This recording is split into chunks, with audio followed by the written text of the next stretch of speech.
Good morning, student. Today I am going to discuss the total probability and Bayes theorem.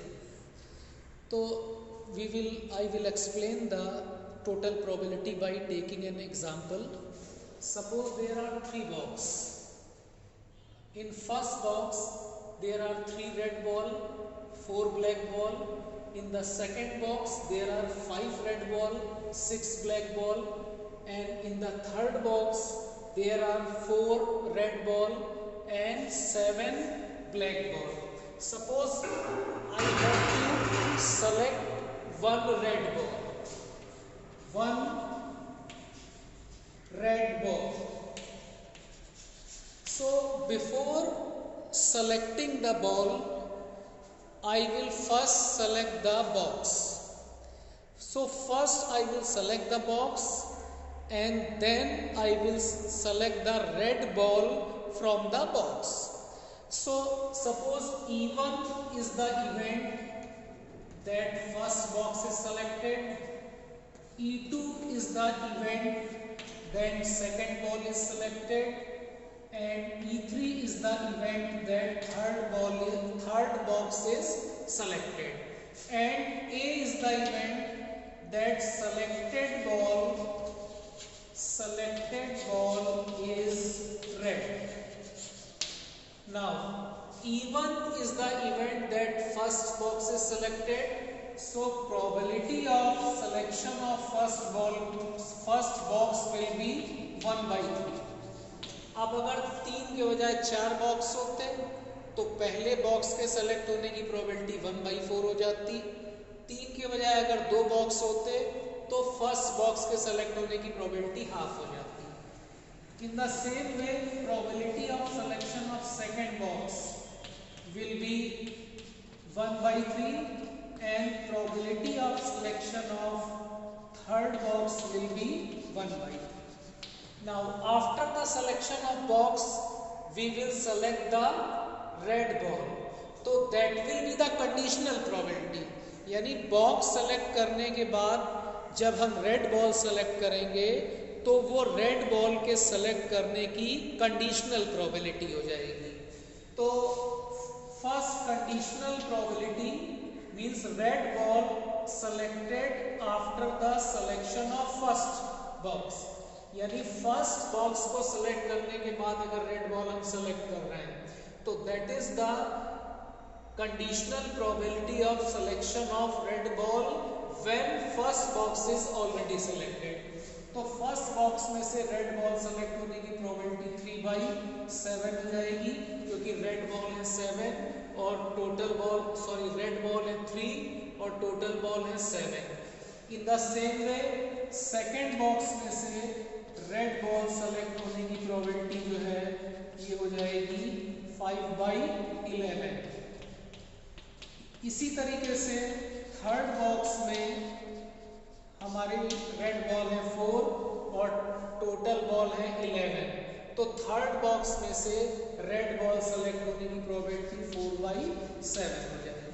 तो अब हमें find करना है probability of selection of red ball, probability of selection of red ball, and this is equal to probability of selection of first box and conditional probability of selection of red ball from the first box, or selection of the second box and conditional probability of selection of red ball from the second box, or selection of the third box and selection of the red ball from the third box। तो हर box में से red ball select करने की probability find करके उसको add कर देंगे। क्यों? क्योंकि आइदर दिस विल हैपन और दिस विल हैपन और this will happen, therefore we will add all the properties. So total probability will be 1/3 into 3/7 plus 1/3 into 5/11 plus 1/3 into 4 by ये भी 11 हो जाएगा। एक्चुअली थर्ड बॉक्स में भी total 11 balls है। तो this is equal to 1/7 plus 5/33 plus 4/33। इसको add कर लेंगे तो हमारी रेड बॉल सेलेक्ट करने की टोटल प्रोबेबिलिटी आ जाएगी। फिर इसके बाद नेक्स्ट अब हमको कंसीडर करना है बेस थ्योरम। तो स्टूडेंट बेस थ्योरम जो है वो टोटल प्रोबेबिलिटी का कन्वर्स है, जिसको हम कह सकते हैं कि बेस थ्योरम जो है वो टोटल प्रोबेबिलिटी का कन्वर्स है। तो student now we have to consider the base theorem.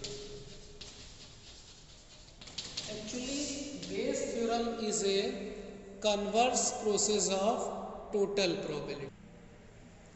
अब बेस थ्योरम को समझने के लिए एक एग्जांपल हम लें कि 3 बॉक्स हैं। फर्स्ट बॉक्स में 3 रेड बॉल है, 4 ब्लैक बॉल है।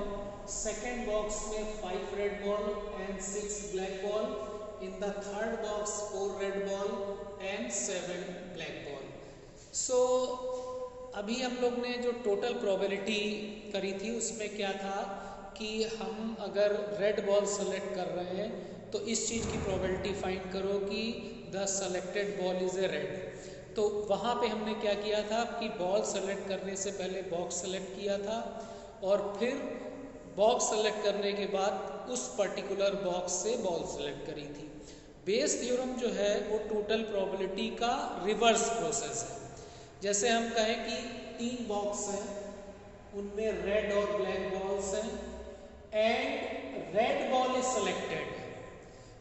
When red ball is selected, then find the probability that selected ball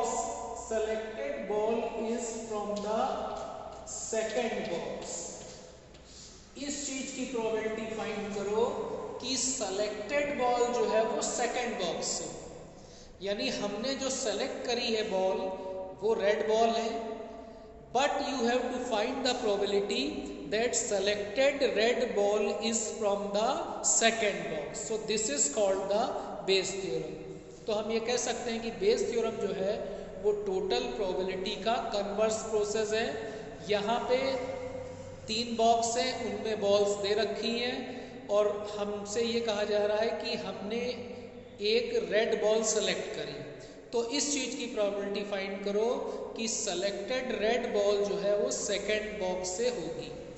तो means we have to find the conditional probability of getting the second box when red ball is already selected. यानी हमको क्या find करना है, second box आने की probability find करनी है जबकि फर्स्ट रेड बॉल ऑलरेडी आ चुकी है। तो ये इसका फार्मूला ये है probability of E2 into probability of conditional probability of A upon probability of E1 into conditional probability of red ball plus probability of E2 into conditional probability of red ball plus probability of E3 into conditional probability of red ball. Now substituting the values 1/3 into red ball select होने की conditional probability 5/11 upon 1/3 into 3/7 plus 1/3 into 5/11 plus 1/3 into 4/11। तो ये जो हमारी theorem कहलाएगी ये Bayes theorem है। Bayes theorem की सबसे इम्पोर्टेंट कंडीशन ये है कि जो हमारी इवेंट होंगी they are mutually exclusive and exhaustive. Mutually exclusive का मतलब क्या हुआ कि कोई भी 2 इवेंट अगर लें तो उनका इंटरसेक्शन जो है वो नल सेट होना चाहिए। जैसे यहाँ पे इवेंट E1, E2, E3 है, तो ये तीनों इवेंट म्यूचुअली एक्सक्लूसिव है क्योंकि E1 intersection E2 is null, E2 intersection E3 is null, E1 intersection E3 is also null. फिर इन द सेम वे ये जो इवेंट्स हैं दे आर एग्जॉस्टिव। एग्जॉस्टिव का मतलब क्या हुआ कि ये जो तीनों इवेंट हैं ये मिल को जब सैंपल स्पेस को दे देंगी तो उन इवेंट्स को हम एग्जॉस्टिव कहेंगे। तो बेस थ्योरम को का जो स्टेटमेंट है वो समझने के लिए एक डायग्राम हम लोग फिर से बनाएंगे और उसमें थोड़ा ये क्लियर हो जाएगा कि एग्जॉस्टिव और म्यूचुअली एक्सक्लूसिव इवेंट्स जो है वो क्या है। जैसे ये एक बॉक्स, ये एक सैंपल स्पेस है, इसमें 3 इवेंट है E1, E2 एंड E3। कोई भी इवेंट जो है वो आपस में इंटरसेक्ट नहीं कर रही है तो हम ये कह सकते हैं कि ये इवेंट म्यूचुअली एक्सक्लूसिव है क्योंकि इनका इंटरसेक्शन जो है वो null set.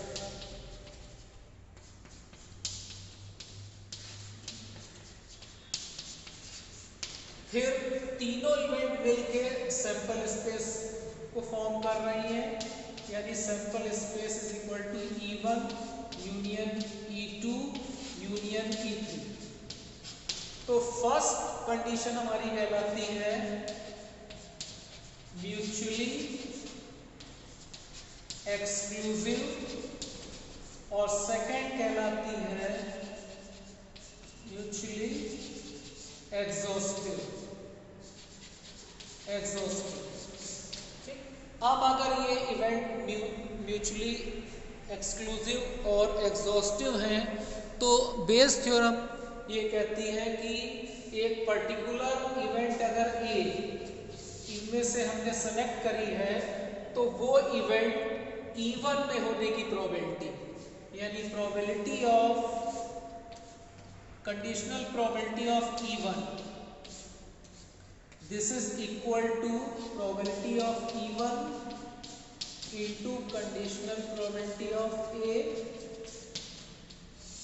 upon probability of E1 into conditional probability of E1 A plus probability of E2 into conditional probability of A plus probability of E3 into conditional probability of A। तो this is the statement of Bayes theorem। Bayes theorem जो है वो काफ़ी important है, इसका question जो है वो 3 या 5 नंबर का बोर्ड में आ सकता है। तो Bayes theorem और total probability they are converse of each other. तो स्टूडेंट आप लोग को बेस थ्योरम और टोटल प्रोबेबिलिटी यहीं तक का सिलेबस आपके कोर्स में है।